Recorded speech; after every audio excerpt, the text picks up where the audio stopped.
Okay, today we're diving into something I know pretty much all of us struggle with. Why we get so stuck analyzing our lives instead of, actually living them. Let's break down exactly why this mental paralysis happens and, more importantly, how we can finally break free. Right off the bat, I'm going to hit you with a core truth from our source material that might sound completely backwards. Most people actually don't have a decision-making problem.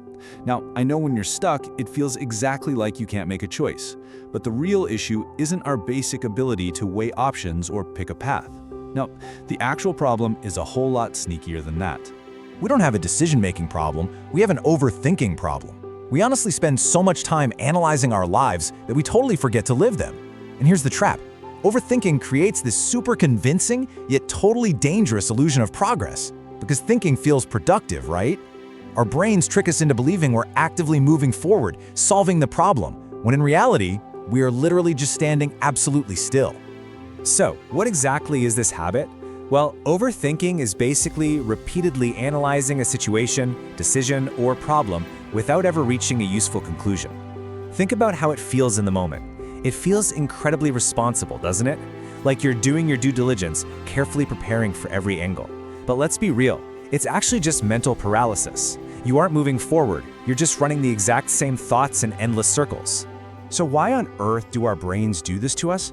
Well, it stems from something deeply primal, this massive craving for certainty. Our minds falsely believe that if we just think hard enough, if we map out every single possible angle and outcome, we can somehow completely eliminate uncertainty. But here's the hard truth. Uncertainty is just a natural, unavoidable part of life. No amount of pacing around your living room at 2 a.m. is going to change that. Instead of finding that impossible certainty, we just end up living in this imaginary, stressful future. We get hit with those classic negative what-ifs. What if I make the wrong choice? What if I fail? What if people judge me? What if things just absolutely fall apart?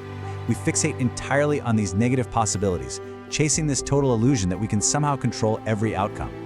And while we're busy trying to control an imaginary future, we completely miss out on the present moment.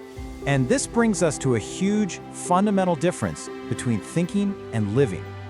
Thinking is all about imagining scenarios and gaining theoretical knowledge. But living? Living is taking actual, physical action and gaining wisdom.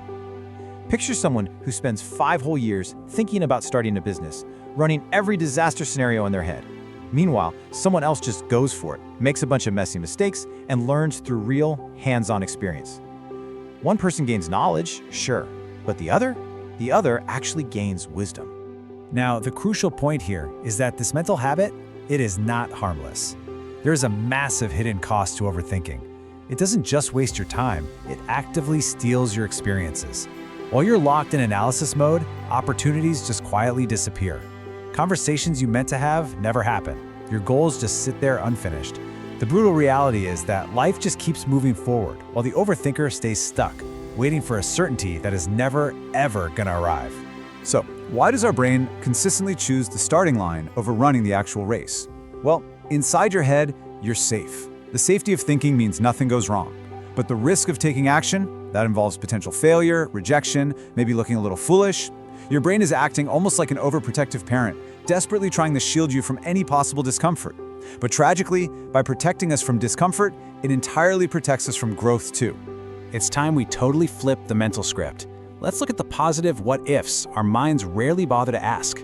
What if it actually goes well? What if it totally changes my life? What if this crazy opportunity leads somewhere completely unexpected and wonderful?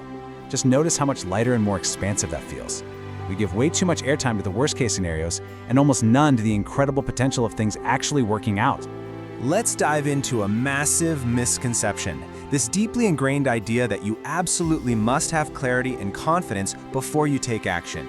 The reality, it's the exact opposite. Action creates clarity.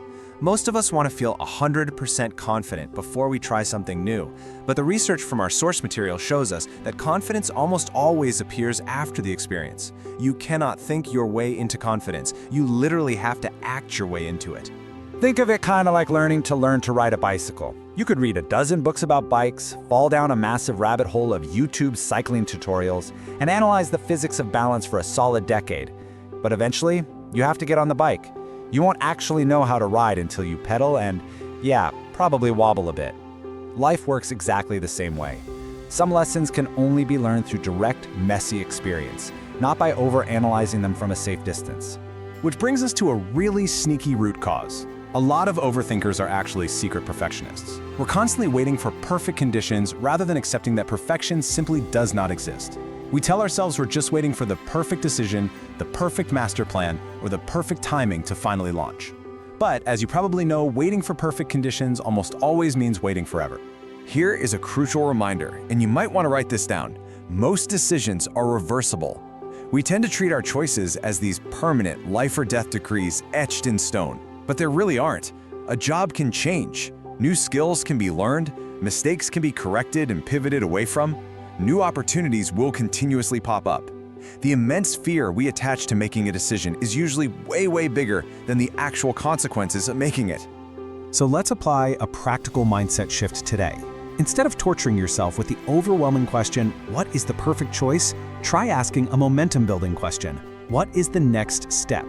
Big existential questions create overwhelm and totally freeze us. But small actions, they create momentum. Most progress in life happens just one single tiny step at a time. And remember, a truly meaningful life includes mistakes, it doesn't eliminate them. As we wrap up this explainer, I want you to really honestly reflect for a second. What decision have you been postponing? Think about your own stagnant choices right now. What are you hoping more thinking will actually solve? Are you honestly waiting for some magical piece of new information, or are you just hiding in the comfortable, cozy safety of analysis? Here's another challenge for you. What would you do if you weren't afraid of making mistakes? See if you can identify just one small action you could take today to stop waiting for certainty and start moving forward despite the lack of it. It doesn't have to be massive at all. It just has to be a physical step forward, out of your head and into the real world. Which brings us to our final thought today. Life is not found through endless analysis. Life is found through experience. You will literally never feel 100% ready, and honestly, that is exactly why you need to move. At some point, thinking stops being helpful and action becomes absolutely necessary.